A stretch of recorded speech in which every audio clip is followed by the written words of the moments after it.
Bibliosophie. Hello, hello, welcome or welcome back. My name is Sophie. It's Monday and I'm starting a new vlog, and it's not just Monday, but it is also the first day of December, which means that I have opened up my first tiny book from my advent calendar. Today's book was Cavafy, or is Cavafy. I have not yet read it. I'm really thrilled that this is the first book actually of this year's advent calendar. I, in fact, started 2025 reading a bunch of Cavafy in this edition, and I kind of chose this guy as a reminder of the beginning of the year. I read this during much darker days for me. January was rough, and I found a lot of respite in reading Cavafy. So I suspect I am actually going to read all of these. I probably have read all of them before, in fact, or most of them. I might do some comparisons of translations because they are by different translators, so I think that'll be a very interesting exercise. I'm about to have breakfast, and this will accompany me during that task. I am going to try to open all of these on TikTok, actually, or film myself opening them and post on TikTok daily, ? About that. We'll see. I suspect I'm not going to read all of these in full this year, and I don't know if I want to post every day on TikTok, quite honestly, but potentially follow me along on that adventure. I'm about to head over to rehearsal, but I wanted to hop back on camera to show you my little red bonnet cowl thingy. I have previously worn it. You have seen me in it if you follow my channel closely. However, I didn't have hair back then, and I look so damn cute. That's all. Despite the fact that I look like a little night goblin right now, it is in fact not very late at all. It's not even dinner time. It's about 6:30, actually not even quite 6:30. I had the evening off from rehearsal semi-surprisingly, so I went home, put on my pajama, and I've been trying to get work done on another piece that I'm performing next week. But I am really hitting a wall. It has not really been a very productive evening. Sometimes you kind of have to figure out when to push through and when to simply put things away, and I'm not quite sure what I ought to do right now. Hello, how goes it? How are ya?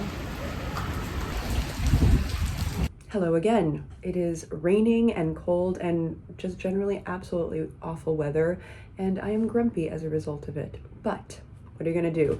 Today's tiny book is Goethe. These are a series of aphorisms. I love the title, Sketchy, Doubtful, Incomplete Jottings. I think that's mostly why I pulled this from the collection.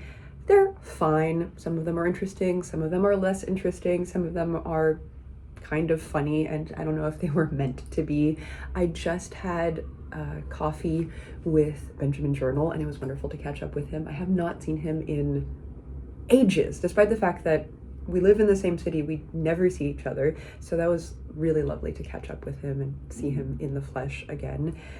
I did finish the Cavafy collection from yesterday pretty easily. I did not really do comparisons of translations, but that's okay. And I'm gonna head up to rehearsal shortly. I'm gonna finish warming up a little bit. You can potentially tell that I am at the theater already. Yes.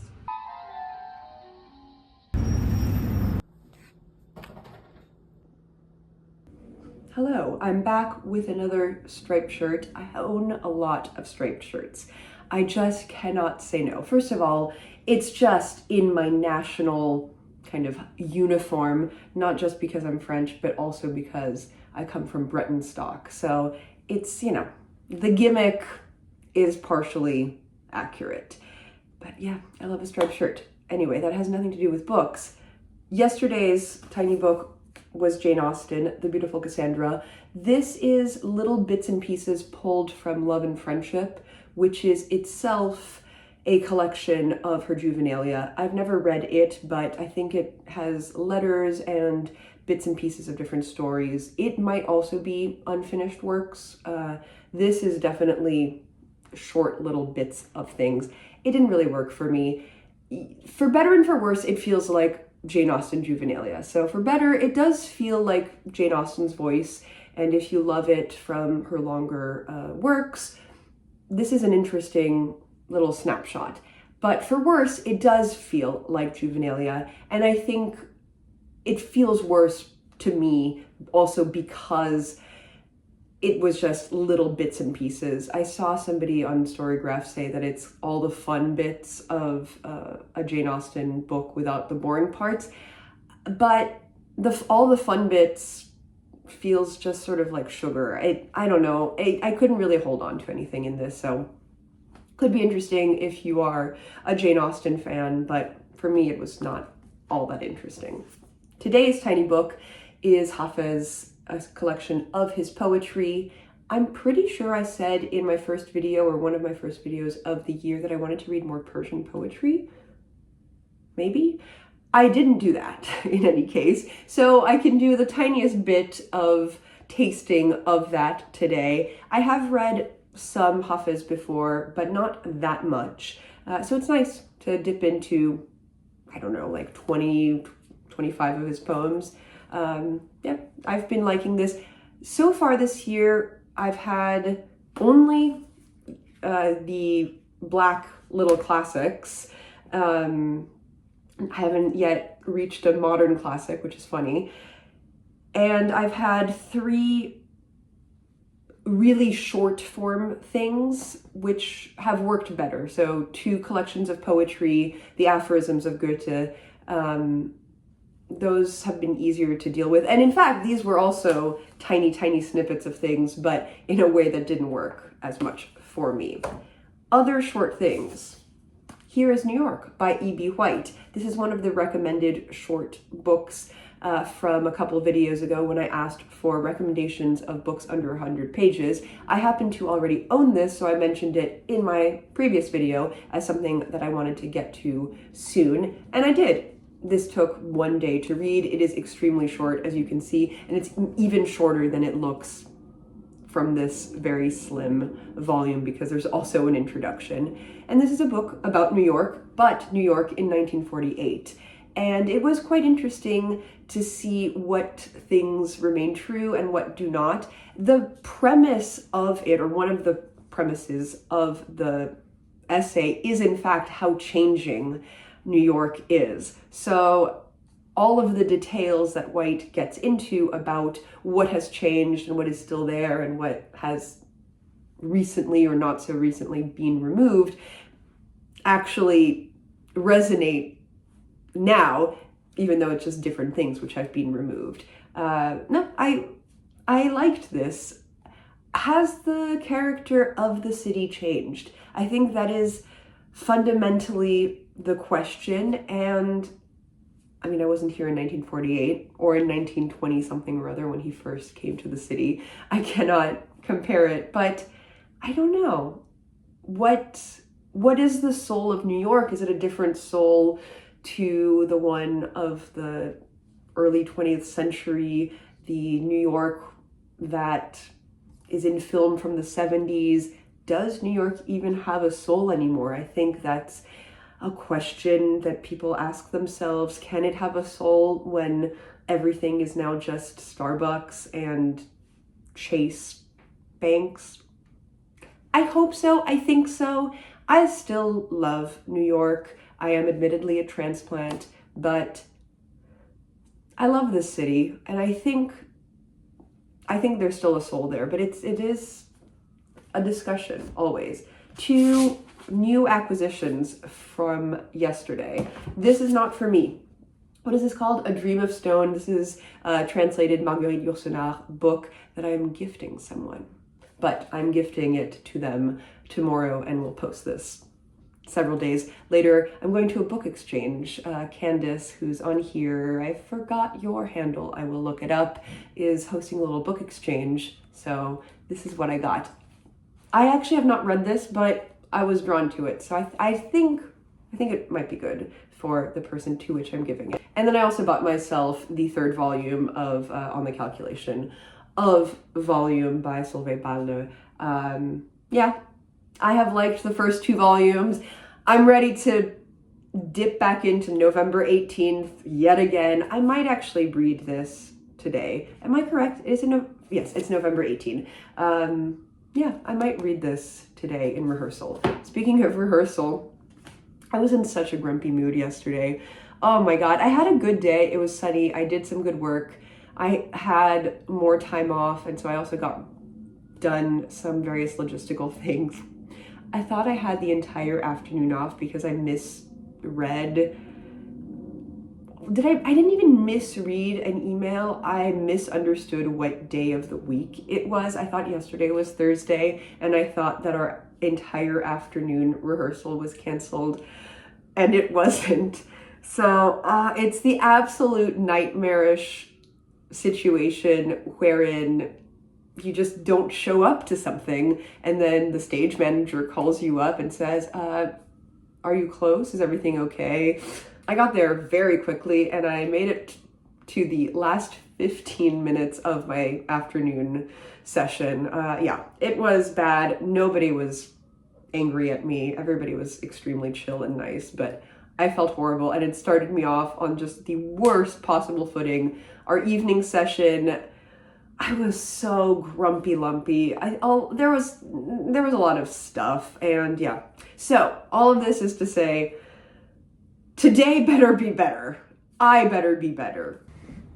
It is snowing. It was excellent. And in Contact, this was called Cult Girls.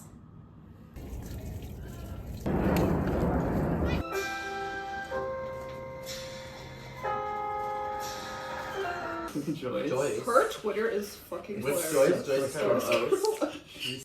Also, this is the worst cinematography in the world, and terrible condition.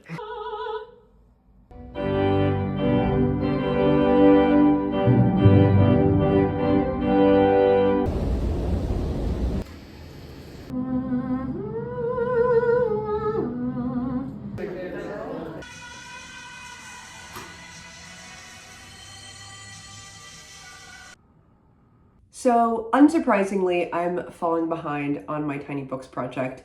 We knew it was going to happen. I certainly knew it was going to happen, but no matter. So I have 3 books to talk about briefly. Not only am I behind on reading them, I'm also behind on talking about them. 3 days ago, my tiny book was Jean Rhys, Till September, Petronella. This is a collection of 4 short stories, and I've only read the first one, which is called The Day They Burned the Books.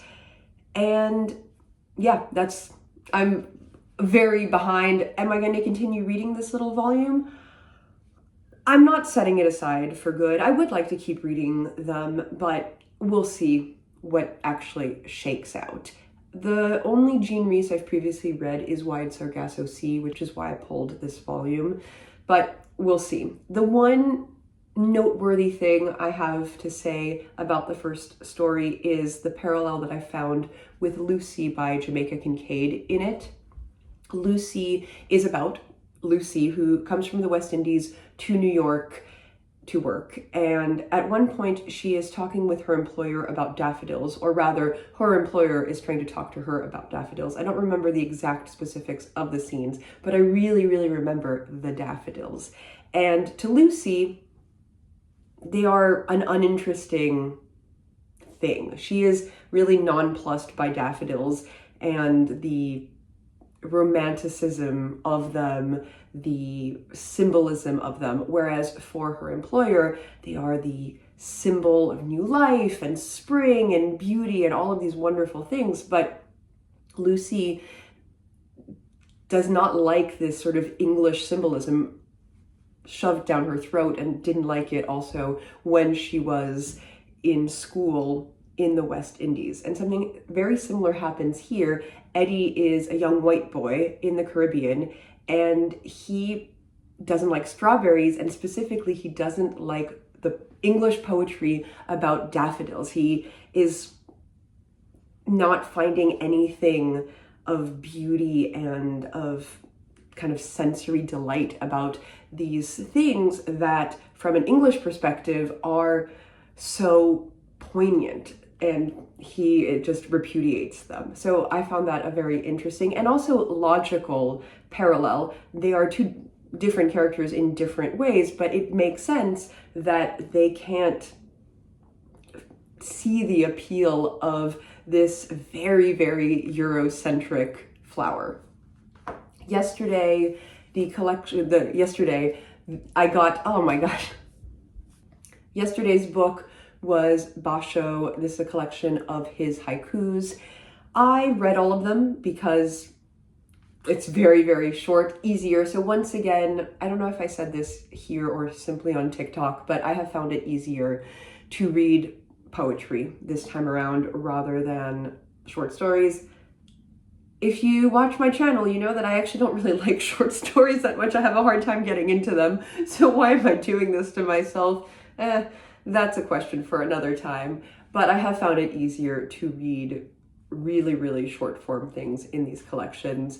I do not really hold on to haikus all that much. Some of these I really liked. Some of them just kind of flitted past me.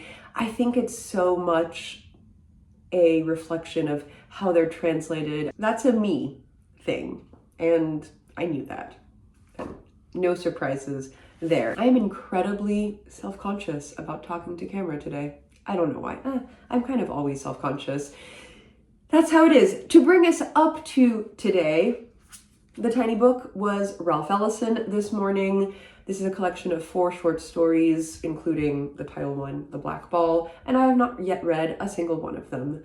As with Jean Rhys, I've only ever read one of Ralph Ellison's books, Invisible Man, unsurprisingly, and I want to read more of his work. I have read a little bit of his nonfiction, and I have actually a volume of his nonfiction writing, but in general, I really have read very little Ellison and want to read more. But I haven't yet started. I hope I will get to this at some point. What's not helping me get to this is that instead I started on the calculation of volume part 3 this morning. I haven't read much of it. I just read the first 20 or so pages. It is very much like the first 2 parts of this story, but that's good. I liked the first 2 parts, and that's why I got the 3rd part. I suspect I will probably finish this pretty soon. It has been a busy week. I've had a lot of rehearsal time, also a lot of social time. I had lunch with Reba Reads on Friday, and that was really lovely. It was great to see her again and chat.